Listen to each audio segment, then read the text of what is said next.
अस्सलाम वालेकुम ninth class. आज हम पढ़ेंगे केमिस्ट्री का लेक्चर नंबर है 5 चैप्टर नंबर 3 का।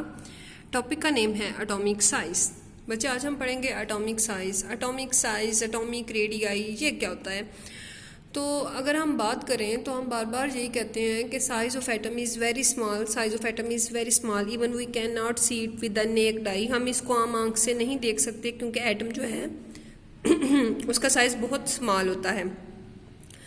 कहते हैं as the size of atom is very small it is very difficult to measure the radii of atom. तो हम एटम को कैसे मेजर कर सकते हैं कि उसका रेडियस कितना है, उसकी रेडियाई कितनी है। तो फिर बच्चे हम ऐसे करते हैं कि कोई भी दो एडजेसेंट एटम जुड़े हुए एटम, एक के साथ वाला अगला, दो एडजेसेंट एटम के जो न्यूक्लियस होते हैं उनके दरमियान टोटल डिस्टेंस का हम हाफ ले लेते हैं। इसको कहते हैं atomic radii. It is the half of the distance between the nuclei of two bonded atom. दो जुड़े हुए एटम के न्यूक्लियस के दरमियान जो डिस्टेंस है उसके हाफ को हम कहते हैं कि एटॉमिक रेडियाई है। अगर हम इसको डिफाइन करें तो हम कहते हैं it is half of the distance between the nuclei of two bonded atom. दो बॉन्डेड एटम के न्यूक्लियस के दरमियान जो डिस्टेंस है टोटल, उसका जो हाफ लेंगे वो होगा एटॉमिक रेडियस। वो क्या होता है? Atomic radius. फॉर एग्जाम्पल बच्चे अगर हम कार्बन की बात करें तो कार्बन का जो एटॉमिक रेडियाई होता है बिटवीन द टू एटम वो होता है 174 पिकोमीटर। कितना होता है? 174 पिकोमीटर, जिसका बच्चे हाफ होता है 77 पिकोमीटर।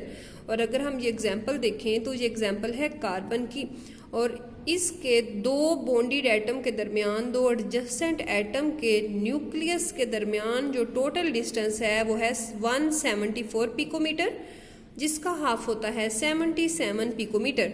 बच्चा पीएम पिकोमीटर है, ये हमारे पास यूनिट होते हैं। नेक्स्ट है ट्रेंड इन ग्रुप। अगर हम ग्रुप में देखें तो एटॉमिक रेडियस जो होता है वो इंक्रीज होता है, साइज ऑफ एटम इंक्रीज होता है। क्यों? कहते हैं when we move from top to bottom in the group the size of atom increase, atomic radii increase. क्यों? क्योंकि एटॉमिक नंबर इंक्रीज करता है। फर्स्ट रीज़न है atomic number increase.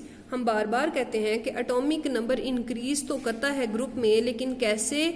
Irregularly, jumping के जरिए वो इंक्रीज करता है।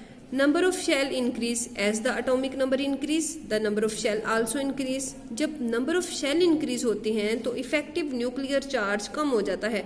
न्यूक्लियस का होल्ड पहले शेल पे ज़्यादा होता है, अगले पे कम, अगले पे और कम, अगले पे और कम। जैसे जैसे मूव करते जाते हैं द इफेक्टिव न्यूक्लियर चार्ज जो होता है वो डिक्रीज होना शुरू हो जाता है। फॉर एग्जाम्पल बेटा अगर हम एग्जाम्पल देखें हाइड्रोजन की, तो हाइड्रोजन का एटॉमिक नंबर कितना होता है? 1। तो उसके न्यूक्लियस के गिर्द पहले ही शेल में एक इलेक्ट्रॉन आ जाता है। पहले शेल में मैक्सिमम 2 इलेक्ट्रॉन आ सकते हैं ना, आपको पता है। तो बच्चे उसका एक ही शेल है और उसमें एक ही इलेक्ट्रॉन आ जाता है। नेक्स्ट है लिथियम। लिथियम का एटॉमिक नंबर होता है 3। तो जब न्यूक्लियस के इर्द गिर्द मौजूद पहला शेल है उसमें 2 इलेक्ट्रॉन आते हैं। जब सेकंड शेल शुरू होता है तो उसमें एक इलेक्ट्रॉन जो बचा हुआ है वो आ जाता है। इस तरह जैसे जैसे टॉप टू बॉटम हम मूव करते जाते हैं in the group the atomic number increase. Hydrogen have atomic number 1, lithium 3, sodium 11। As the atomic number increase the number of shell also increase in the group. Group में number of shell increase करते हैं। So the size of atom या atomic radii also increase. Like lithium जो है उसका atomic radius है 152 picometre और जो सोडियम है उसका है 186 पिकोमीटर। क्यों? नंबर 1 रीजन ये होती है कि नंबर ऑफ शेल इंक्रीज कर रहे हैं। Number 2 effective nuclear charge decrease होता जा रहा है। Trend of atomic radii in the period में एटॉमिक रेडियाई जो है वो डिक्रीज करता है। सॉरी बच्चे यहाँ पे ग्रुप लिखा हुआ है, इसकी जगह आप करेंगे period. In the period atomic size decrease करता है। Why the atomic size decrease? Number 1 atomic number increase but in regular manner. Regular, number of shell remain same, shell तो सेम रहते हैं लेकिन एटॉमिक नंबर बढ़ता जाता है। अगर अंदर प्रोटॉन बढ़ रहे हैं, बाहर इलेक्ट्रॉन भी बढ़ रहे हैं, लेकिन शेल रिमेन सेम, जिसकी वजह से न्यूक्लियस का चार्ज ज़्यादा होना शुरू हो जाता है। As the nucleus charge increase, nucleus hold the remaining electron toward itself more strongly and the size of atom will be decrease. जब लिथियम है तो अगर हम पीरियड नंबर 2 की बात करें तो उसके मेंबर हैं lithium, beryllium, boron, carbon, nitrogen, oxygen, fluorine and neon. Lithium का एटॉमिक नंबर 3 होता है, उसका जो एटॉमिक रेडियस है वो है 152 पिकोमीटर। बेरिलियम एक इलेक्ट्रॉन बढ़ गया, अंदर भी प्रोटॉन एक बढ़ गया, अंदर इफेक्टिव न्यूक्लियर चार्ज ज़्यादा हो गया, बाहर नेगेटिव चार्ज ज़्यादा हुए, तो जिन्होंने एक दूसरे को अट्रैक्ट कर लिया, जिसकी वजह से साइज ऑफ एटम डिक्रीज हो गया। तो बेरिलियम का जो इस टाइम हमारे पास साइज है वो है 113 पिकोमीटर। बोरॉन का होता है बच्चे 88 पिकोमीटर और कार्बन का होता है 77 पिकोमीटर।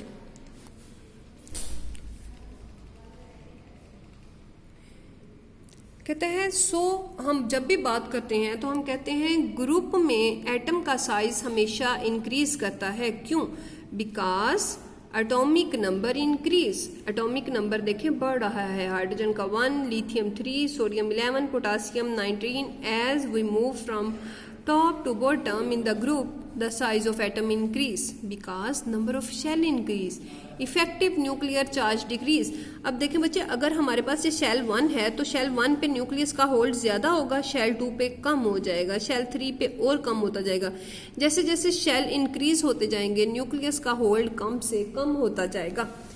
लेकिन अगर हम यही बात पीरियड में डिस्कस करें तो पीरियड में बच्चे number of shell remain same, shell तो सेम रहता है लेकिन इनसाइड प्रोटॉन बढ़ना शुरू हो जाते हैं, आउटसाइड नंबर ऑफ इलेक्ट्रॉन बढ़ना शुरू हो जाते हैं। Both attract to each other more strongly so the size of atom will be decrease. Like lithium था, अगर हम पीरियड नंबर 2 की बात करें, पीरियड नंबर 2 सेकेंड पीरियड में, तो लिथियम का जो साइज है वो है 152 पिकोमीटर, बेरिलियम का 113 picometre, boron 88 picometre, carbon 77 picometre. तो जब हम left to right in a period move करते हैं तो effective nuclear charge increase due to the number of shell remain same. अब नंबर ऑफ शेल सेम है तो इफेक्टिव न्यूक्लियर चार्ज इंक्रीज करना हो गया। न्यूक्लियस जो है वो ज़्यादा स्ट्रांगली इलेक्ट्रॉन को अपनी तरफ अट्रैक्ट करता है, जिसकी वजह से एटम का साइज डिक्रीज हो जाता है। ओके क्लास, आज का आपका लेक्चर ख़त्म हो गया है और मैंने एक ही टॉपिक इस वजह से पढ़ाया है कि आप साथ साथ याद भी करते रहें। अल्लाह हाफिज़।